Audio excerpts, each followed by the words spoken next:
कबीर साहेब की जय। सदगुरु अभिलाष साहेब की जय। परम पूजनीय सुशीला साहेब की जय। राजिम लोचन की जय। परम श्रद्धेय साहेब जी, मुद मंगलमय संत समाज, दूर दूर से आए हुए भक्त सज्जनों, भक्तिमती माताओं, नन्हे मुन्ने प्यारे प्यारे बच्चों, आप लोगों के समक्ष कुछ देर निवेदन प्रस्तुत है। आइए एक कहानी के माध्यम से अपना विचार रखने जा रही हूँ।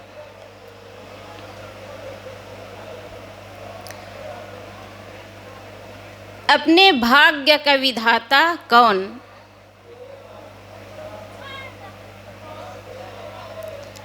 भाग्य का विधाता कौन है?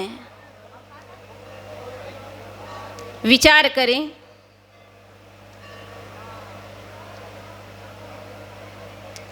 एक बार एक राजा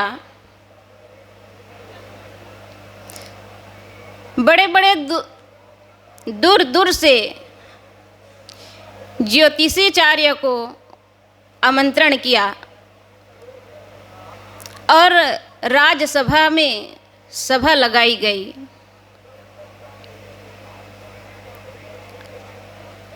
सभा में राजा ने उन सभी ज्योतिषाचार्य को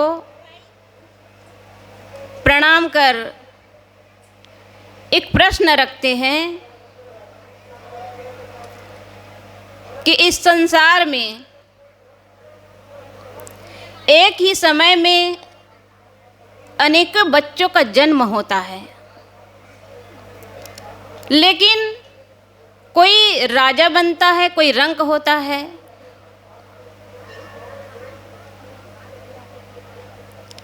तो मेरे इस प्रश्न का आप सबसे निवेदन है, इनका उत्तर दें। प्रत्येक ही सभी ज्योतिषाचार्य अपना सर झुका लेते हैं। कुछ देर पश्चात एक वृद्ध संत वहाँ पर बैठे हुए थे। उन्होंने उत्तर दिया कि राजन, आपकी ये जो प्रश्न है, ये प्रश्न का उत्तर एक महात्मा जो इस शहर से कुछ दूर एक जंगल में रहता है, उन्हीं के पास आपके प्रश्नों का उत्तर मिल सकता है। राजा को लगा कि मेरा प्रश्न ही कुछ जटिल है और वह जंगल की ओर प्रस्थान कर गया। वहाँ जाते ही एक बड़ा आश्चर्य दिखता है। महात्मा अंगारों के बीच बैठा हुआ था और कोयले खा रहे थे। राजा को देखते ही वह महात्मा कहने लगा कि आपके प्रश्न का उत्तर मैं नहीं दे सकता। आगे आप पहाड़ों पे जाइए, वहाँ एक संत है, वही आपके उत्तर दे सकते हैं। राजा फिर सोचने लगा, क्या मेरा प्रश्न इतना जटिल है? और वह उत्सुकतावश फिर आगे बढ़ने लगा। पहाड़ों में चढ़ते चढ़ते काफ़ी उसको परेशानी और दिक्कत का सामना करना पड़ा और परेशानी दिक्कत का सामना करते करते वहाँ महात्मा के पास जा पहुँचा। महात्मा देखते ही राजा के प्रश्न को समझ गया। वहाँ भी राजा देखते हैं तो बड़ा आश्चर्य लगा। वह दृश्य ही ऐसा था कि बड़ा आश्चर्यजनक। वह जो महात्मा था अपने ही शरीर को एक चिमटा से अपने शरीर के मांस को नोच रहा था और नोच नोच करके खाने लगा था। राजा को बड़ा आश्चर्य लगा। वहाँ भी हाथ जोड़कर खड़ा हो जाते हैं। वहाँ पर महात्मा ने कहा कि राजन, आपके प्रश्न का उत्तर मेरे पास नहीं है। आपके प्रश्न का उत्तर इस पहाड़ी से नीचे एक छोटा सा ग्राम है और उस ग्राम में एक छोटा सा बच्चा अभी जन्म लिया है। अभी अभी जन्म लिया है और आप जितना ही जल्दी शीघ्र उस ग्राम में और उस घर पे पहुंच करके उसी बच्चे के पास आप जाइए। आपके प्रश्न का उत्तर वह बच्चा ही दे सकता है। राजा को बड़ा आश्चर्य लगा। ऐसे मैंने क्या प्रश्न किया कि मेरा प्रश्न इतना उलझा हुआ है। फिर भी उन्होंने अपने उत्सुकता कम नहीं की और आगे उस पहाड़ी से नीचे उस ग्राम में पहुंच गया। जैसे ही उस ग्राम में पहुंचा, पता किया और उस ग्राम में पहुंचकर उस घर में पहुंचा जहां पर उस बच्चे का जन्म हुआ। उस घर पे जा कर के देखा, उस घर वालों ने उस बच्चे को राजा के गोद में दे दिया। राजा ने देखा तो वह बच्चा हंस रहा था। वह बच्चा जो है राजा को देखकर हंसने लगा। तो राजा ने बड़ा आश्चर्य से कहा कि मैंने तो आपसे कोई बात ही नहीं की, फिर हंसी किस बात की। तब वह बच्चा कहता है, यह तो एक कहानी है। जन्म लेने वाला बच्चा बोलता नहीं है, बोलने के लिए साल भर लग जाता है, लेकिन कैसे बोलना है इसको सीखने के लिए जीवन बीत जाता है, लेकिन कहाँ पर कैसे बोलना ये सीख नहीं पाते हैं। तो ये तो एक कहानी है। तो वह बच्चा कहने लगा कि आप प्रश्न का उत्तर लेकर आए हो, वह प्रश्न का उत्तर मैं तुरंत ही देकर इस शरीर से मुक्त हो जाऊंगा। क्या कहा? आपके प्रश्नों का उत्तर देते ही इस शरीर को छोड़ दूंगा। मेरा जीवन बहुत ही कम समय का है, इसलिए इस कम समय को आपको आपके उत्तर को देने के लिए मैं तैयार हूँ। राजा ने कहा कि मैं इस उत्तर को पाने के लिए काफ़ी परिश्रम किया है। आपसे यही निवेदन है कि मेरे प्रश्नों का उत्तर दें। तब वह बच्चा कहते हैं कि राजन, आप और मैं और वो जो दो महात्माओं से आप मिलते हुए मेरे पास आए हो, हम सब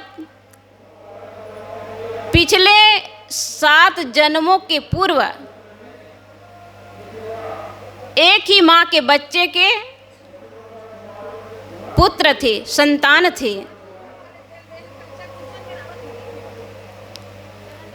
हम चारों राजकुमार थे और जब राजकुमार थे तो चारों के चारों जंगल में शिकार करने गए। जंगल में शिकार करने गए थे तो शिकार करते करते संध्या हो गई और हम रास्ता भटक गए। रास्ता ढूंढते ढूंढते 3 दिन बीत गया, लेकिन रास्ता नहीं मिला। भूखे प्यासे तड़फ रहे थे। इसी बीच एक आटा की पोटली मिली और उस आटे के पोटली से हम चारों भाई मिलकर रोटी बनाए और रोटी बनाकर जैसे ही हम चारों भाई, चारों राजकुमार खाने के लिए बैठे थे, इसी बीच एक महात्मा आया और महात्मा ने हम चारों भाइयों से हाथ जोड़कर कहा कि हे राजकुमारों, मैं 10 दिन का भूखा हूँ। अपने भोजन में से मुझे भी थोड़ा प्रसाद मिल जाते तो अच्छा होता। इतने में से बड़ा जो भाई था वह गुस्सा में आया, क्योंकि उनके शरीर में भूख की ज्वाला तो धधक रही थी। उन्होंने कहा, यदि हम भोजन आपको दे देंगे तो क्या हम अंगार खाएंगे?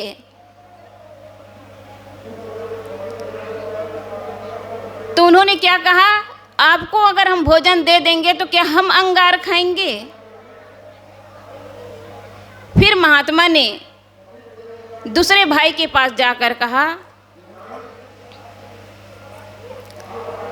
तो उन्होंने कहा, यदि मैं यह रोटी आपको दे देता हूं तो क्या मैं अपना मांस को खाऊंगा?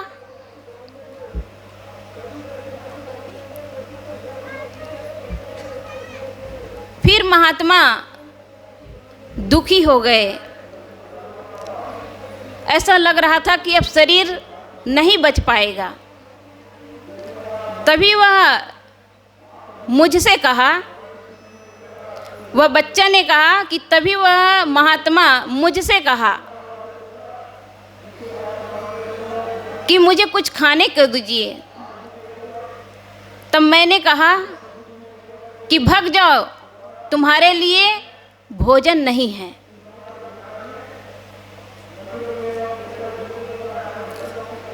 और यही बात आपसे भी कहे तो आपने कहा कि आइए महात्मा जी, और बड़े आदर सत्कार से, बड़े प्रेम से आपने उस महात्मा को अपने पास बैठाए और बैठा करके प्रेम से भोजन खिलाए।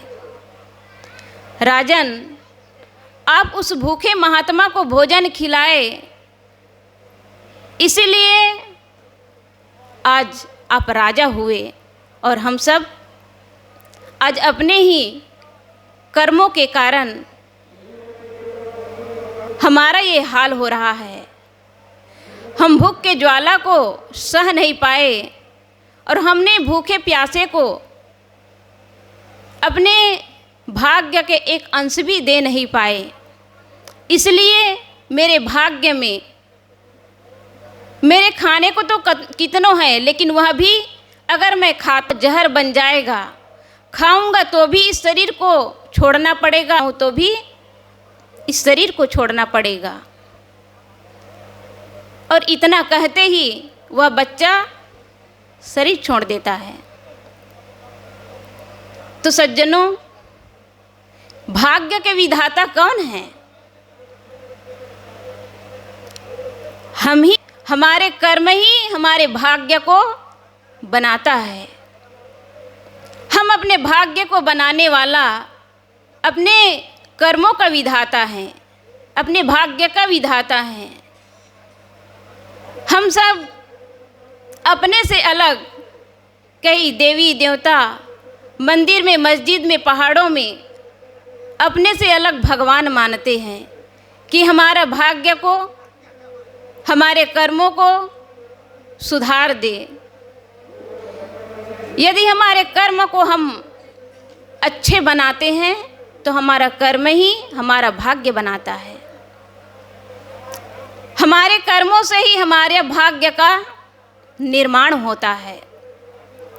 इसलिए हम अपने कर्मों को ध्यान दें, अपने तन, मन और वचन से किसी जीव को पीड़ा ना पहुंचाएं। हम किसी को पीड़ा अगर देते हैं और फल में चाहें पेड़ा, तो क्या संभव है? यह कभी संभव नहीं होगा। यदि हम किसी को पीड़ा देते हैं और फल में पेड़ा चाहे तो यह कभी संभव ही नहीं है।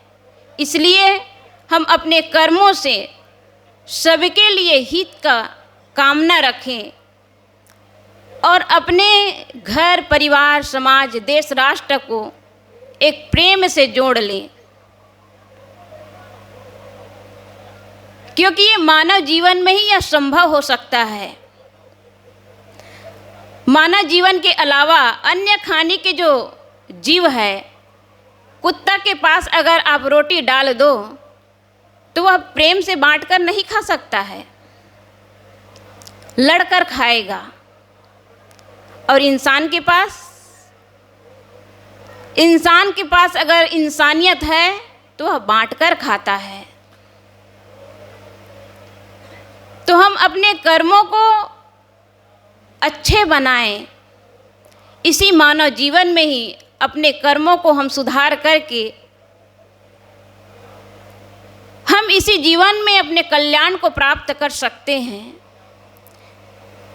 तो हम अपने कर्मों के माध्यम से अपने भाग्य का विधाता बने।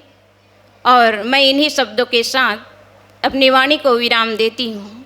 बोलिए सद्गुरु कबीर साहेब की जय।